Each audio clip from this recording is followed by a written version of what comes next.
is a social media story? The first social network to use stories as we know them today was Snapchat.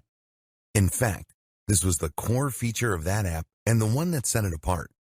Snapchat was a surprise hit, despite being built on some slightly shaky code, and so it wasn't long before the other major players had jumped on board. YouTube introduced Reels, and Facebook brought us Stories, also available on Instagram. Twitter gave us Twitter Moments, and Skype created Skype Highlights. The idea behind a story is unique and quite unlike other forms of content found on social media. A story is a post that is usually delivered through a different feed than the rest of a user's content, and that is only available for a short period of time. After this, the story will disappear and no longer be available. Stories can take a number of different formats. Often they will be videos, but they can also be still images.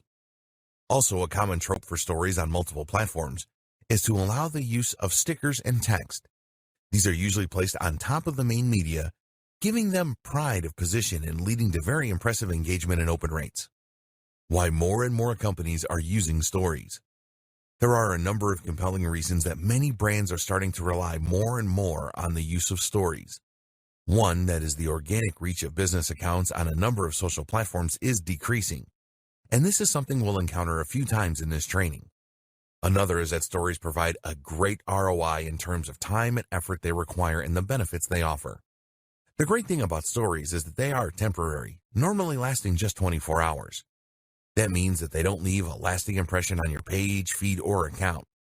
That gives them a much more personal and off-the-hip feel that customers and fans really dig, but it also means they can afford to be a little less polished and tailored.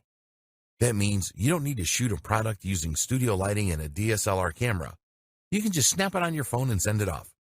For businesses, this can be seen as a revelation. Finally, stories are also extremely popular with customers and users right now. While it's better to stay away from such terms in marketing, stories are undeniably trendy. In fact, Facebook introduced stories to its platform for that very reason.